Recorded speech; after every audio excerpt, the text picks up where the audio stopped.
सुमंत जी का निम्न प्रकार से संवाद चल रहा था। निषाद राज जी भी वहीं स्तब्ध खड़े हैं साहब। सुमंत जी ने कहा, प्रभु राजा ने कहा है कि जानकी बन के अनेक अनेक कष्टों को सह नहीं सकती, इसलिए मैं चाहता हूं कि जानकी मेरे साथ वापस अयोध्या में चले। राम जी ने कहा, सुमंत जी आप जानकी को पूछिए, और मैं भी चाहता हूं कि जानकी या तो अपने मायके में जाए या अपने ससुराल में जाए। मायके में भी कोई कमी नहीं है, विदेहराज का महल है साहब, और ससुराल में भी किसी प्रकार की कमी नहीं है, क्योंकि 14 भुवनों में राजा दशरथ का डंका बजता है। इंद्र भी जब राजा दशरथ अमरावती में जाते हैं ना, तो इंद्र भी अपने आसन को छोड़ करके और दशरथ जी का सम्मान करने के लिए अपनी गद्दी को छोड़ देते हैं। इतना बड़ा प्रभाव रघुवंश का।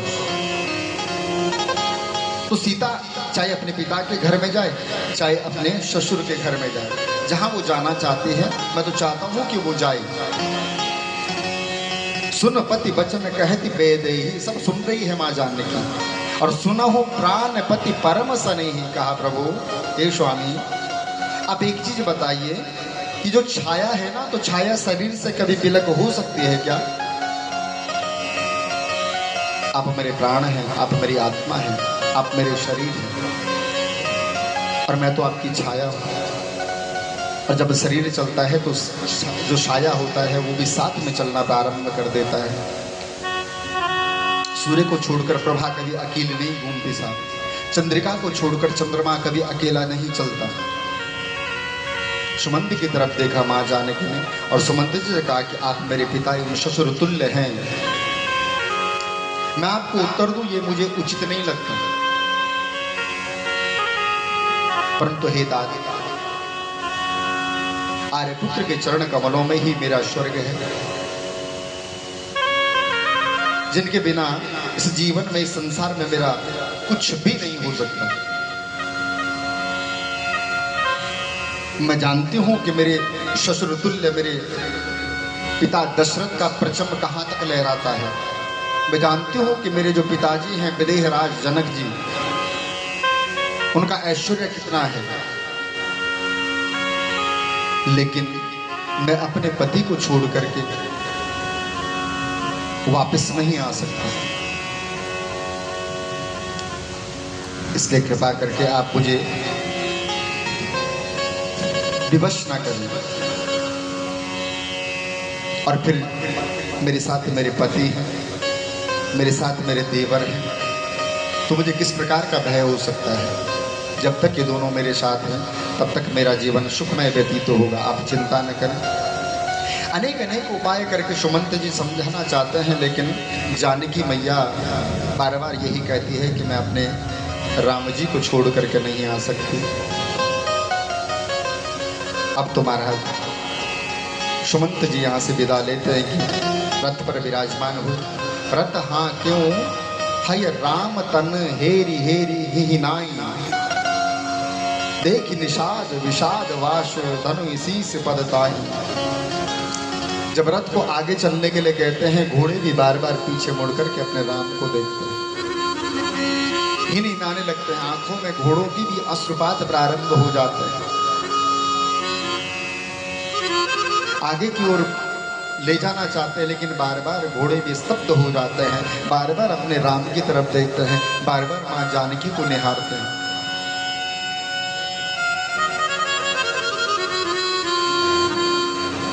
और सुमंत जी तो मानो रथ पर बैठ करके बेहोश सा हो गए। निषाद राज ने अपने कुछ अनुचरों को बुलाया और उनसे कहा, भैया कि इनको गंगा पार करवा दो, अयोध्या की धरा पर छोड़ दो। निषाद राज मां से महाराज गंगा की तलहटी पर गए, और सुमंत जी महाराज बैठे बैठे वहां पर केवल राम राम करते हैं, एक टक करके अपने राम को निहारते हैं। लेकिन इतनी सामर्थ्य नहीं सुमंत जी के पास कि वो उन घोड़ों को आगे चला सके। मानो कि बेहोश हो गए, मानो कि आज आत्मा से प्राण निकल गए। यहाँ राम जी गंगा के तट पर पहुंचे।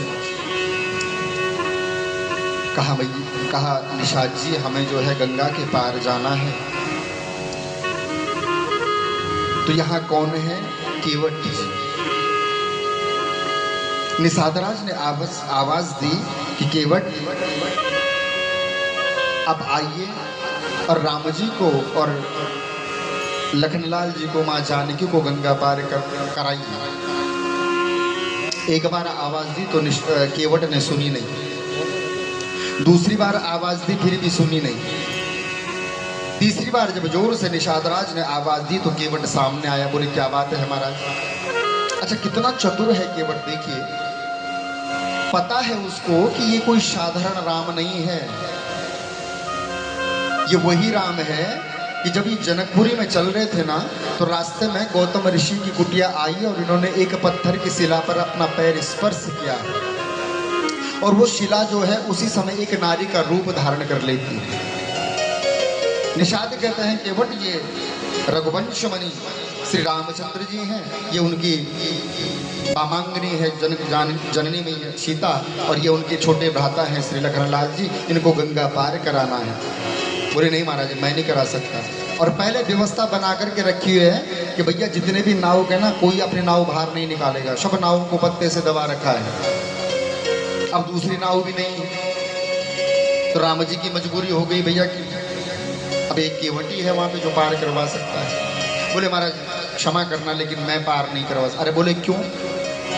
बोले निषाद राज जी आपको पता नहीं है, इनके जो पाँव में जादू है ना, मैंने सुना है कि इन्होंने एक पत्थर की शिला पर अपना पाँव रखा और वो एक सुंदर सी नारी बन गई।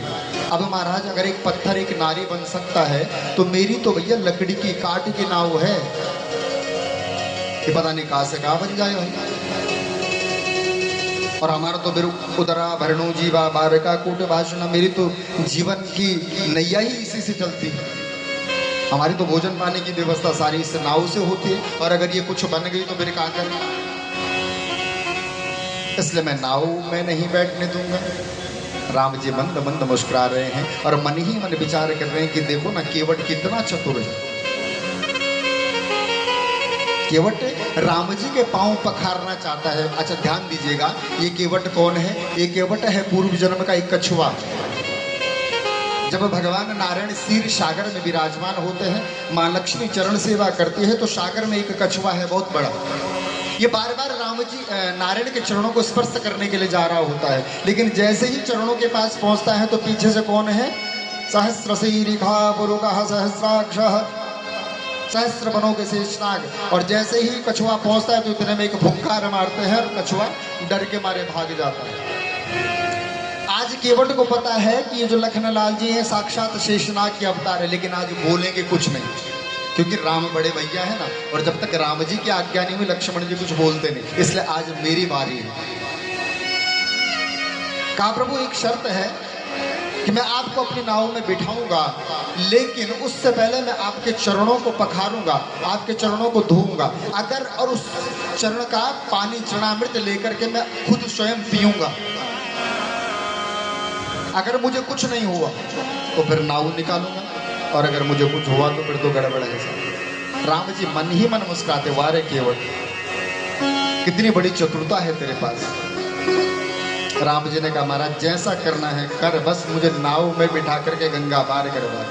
बोले ठीक है साहब, अब वही करते हैं। और अपनी धर्म पत्नी को आवाज दी कि देवी आप एक परात सुंदर लेकर के आइए।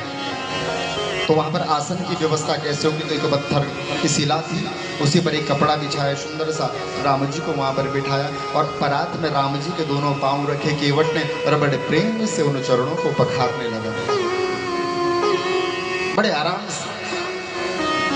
जब सुंदर चरणों को पखारता है उसके बाद उस चरणामृत का पान करता है।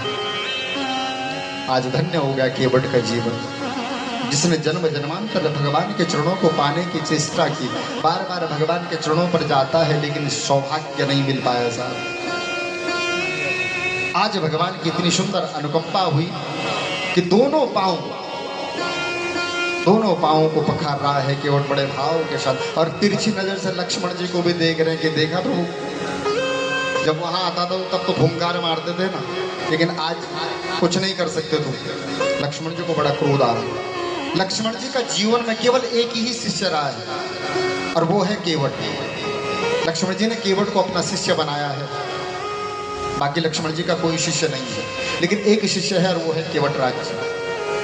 बड़े सुंदर चरण पखारे, उस चरणों के चरणामृत का पान किया।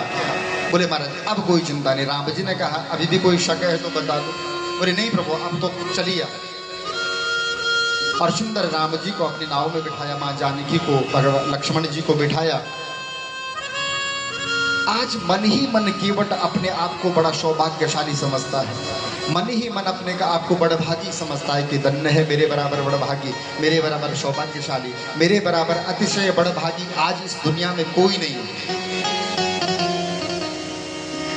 जिस नारायण की छटा को देखने के लिए बड़े बड़े दिग्गज देवता इत्यादि आकर के और लाइन लगा करके सभा में विराजमान होते हैं कि भैया कब हमारा परमिशन, कब हमारा नंबर आएगा और तब जाकर के हम भगवान की एक छोटी सी झलक का दीदार करेंगे।